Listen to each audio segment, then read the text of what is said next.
up, everybody? Down south done. Out here getting some of this fresh air. Man, I've been cooped up in the house, dying to get out here and ride.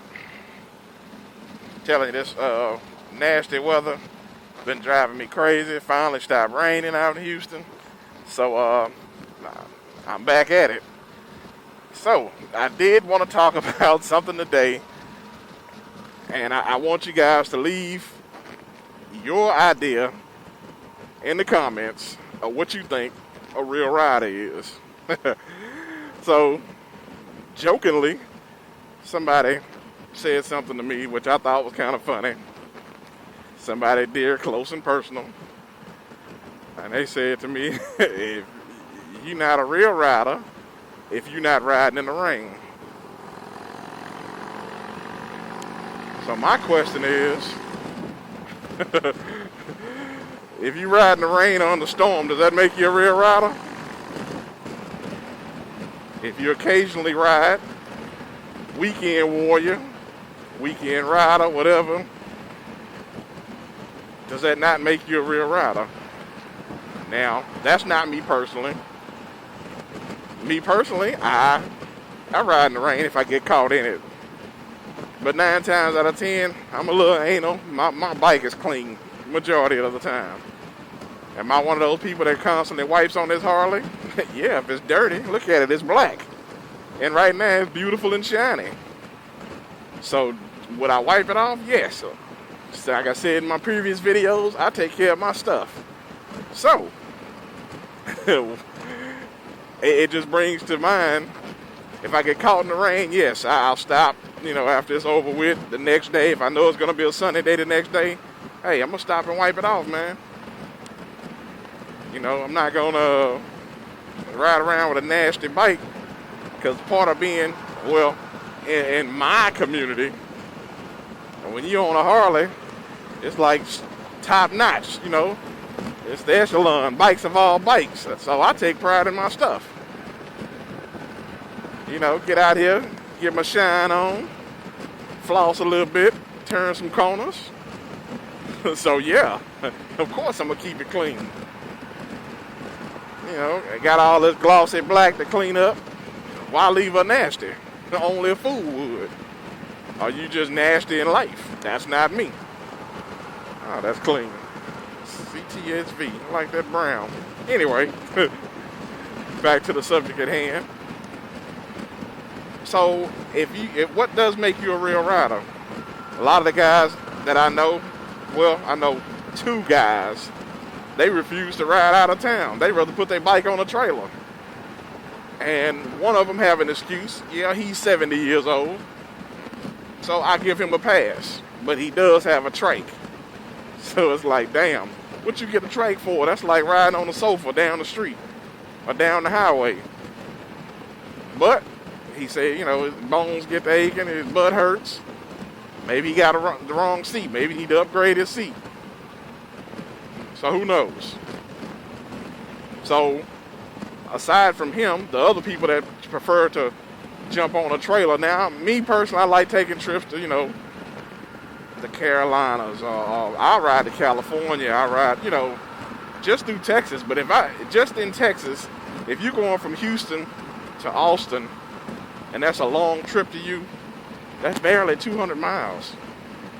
And you have to ride on a trailer or wait till it's extremely a good day to do so, then you kind of defeat the purpose of actually enjoying what motorcycling is, or touring on your motorcycle. Why get a touring bike if you're not going to tour?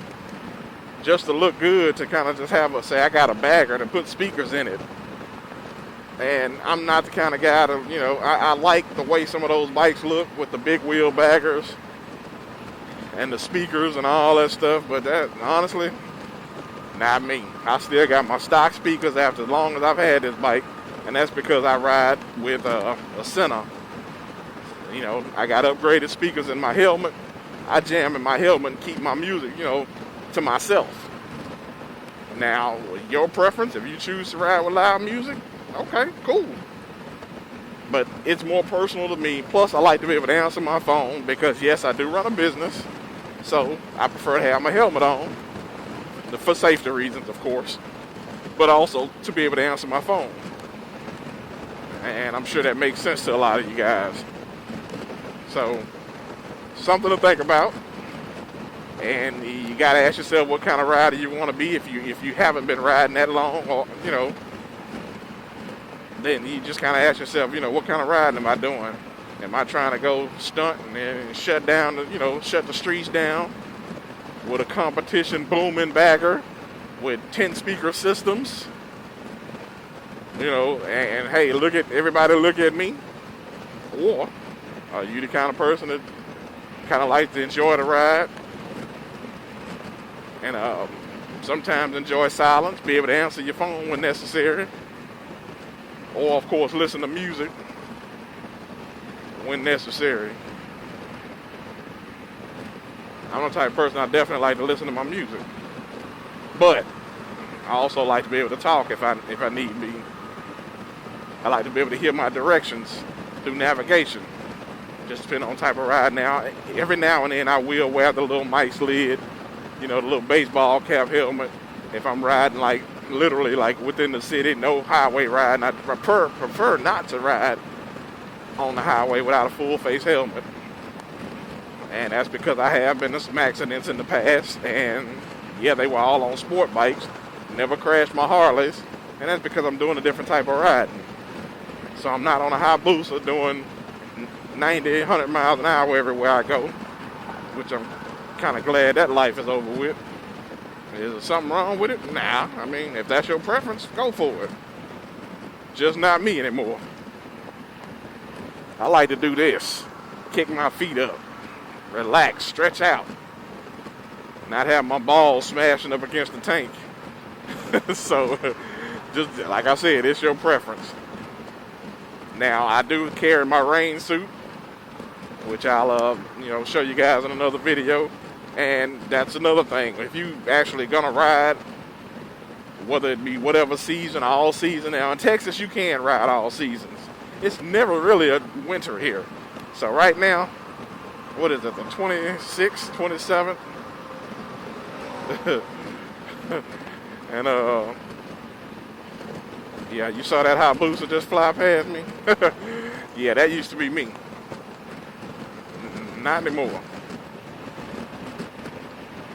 So yeah, your preference of how you ride is up to you. That dude is already like a mile and a half ahead of me.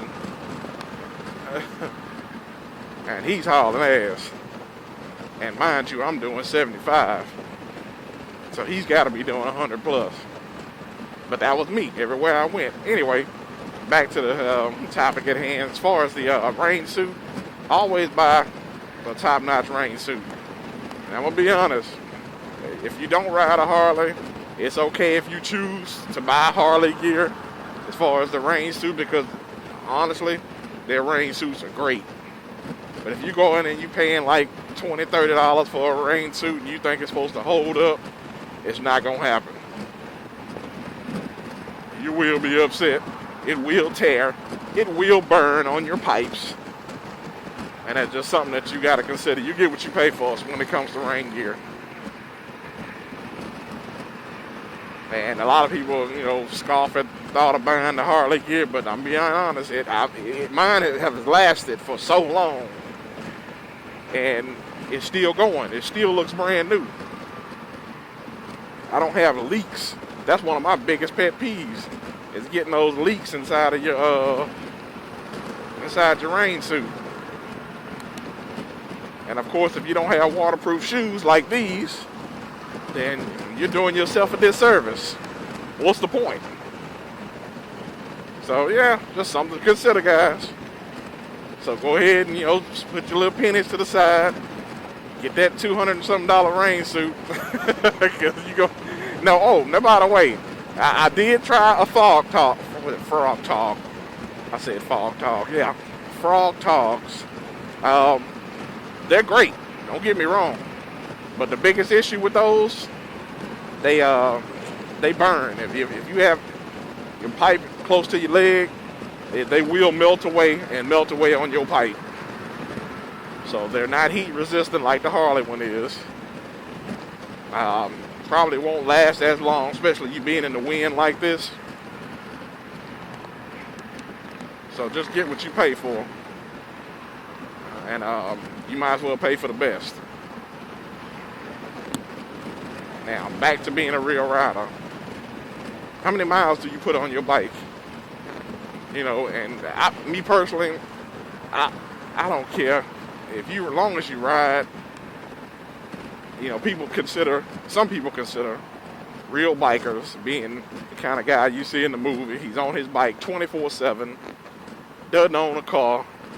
He rides in all weather situations. You know, dirty.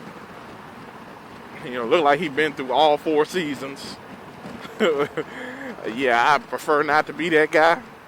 If it's raining hard enough and I'm actually, you know, wake up in the morning, I got a choice whether I want to take my Jeep or not, then yeah, I'm taking the Jeep, especially if it's flooding outside. Why? Because I care about my investment a little bit more than that. Well, I put the miles on it. Oh, hell yeah, we rolling. Matter of fact, plan on going to the Carolinas sometime this spring. Be sure to post that and see if you guys want to join in. Somebody want to come along for the ride. So, something to consider.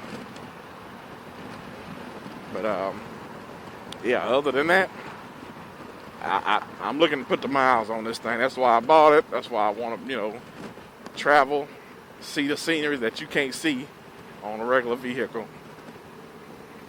Being in the car just don't cut it for me. Being on a bike with your brethren, you know, mobbing down the streets, having a blast, that's me all the way. And some people buy bikes just for the brotherhood itself because, I mean, let's be honest.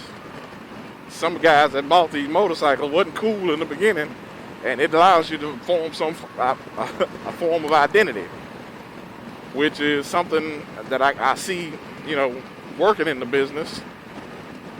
I've seen a lot of guys actually didn't have an identity. They probably didn't have many friends until they got a motorcycle. Because we gotta admit, it's a lonely world and it's not easy to meet people that you can vibe with. So whatever category that you fall in, and normally those guys you can kind of tell because everything they got on say Harley, from their hat, skull cap, down to the shoes on their feet. That's not me either because, yeah, it's just not my thing. I've never been wanting to just rock Harley everything. And probably the only reason I bought a lot of the gear that I did have, as far as the clothing is concerned, is because I worked there. Other than that, you probably wouldn't have caught me with some of that stuff on. I'm not going to rock Harley belts, Harley this, you know, because the bike itself doesn't define me, I'm sorry. You know, I got my own personality, I know who I am, and that about sums it up. Now, for those that do it, and you just love the Harley brand gear, that's cool. We're talking about me personally. But you can normally tell which guys that didn't really have that identity in the beginning, and now they did, or now they do. Now the fact that they own Harley, and that's cool as long as you find yourself. I think that's my biggest thing. As long as you figure out who you are and not still sitting around wondering. If you want to be that guy, and I'm like, man, hey, I want to be on a bike, and this is who I am, and that's who you become, cool. Do you? But a lot of times people can tell, I guess all the sport bike crowd, they call you the Harley douche. But maybe that's because they hating, I don't know. You gotta leave a comment and let me know what you think about that. And in Houston, I think a lot of the sport bikers and Harley riders, not that we ride together as often, normally because they want to speed and go fast and do tricks and wheelies, but we do show respect out here for each other, either way, and a lot of us do ride both. So, you know, it is what it is. Anyway, just wanted to leave that some thought with you guys. Make sure you leave a comment. Make sure you like and subscribe. And tell me what you think a real biker is. Let's have this discussion. Also, make sure you tune in on Fridays at 8 p.m. and we will be having a live biker chat. I tried to get one out last week. Yeah, the software took a crap on me, and that's one of the reasons I'm getting my new computer tomorrow and be able to get out here and actually do some real editing and actually have my software that I need to actually do my live call-in show. So that will be the channel update. Try and do something at least every Friday. If not, hey, don't sue me, man. Don't get mad at me. Every now and then we all got to take a break, but it's something that I want to try. That's new. Get out here and that way I can kind of get up close and personal with you guys. So be sure to like and subscribe. Leave a comment. Let's have this discussion. And let's get ready for this Friday night biker chat. Down South Done. I'm out.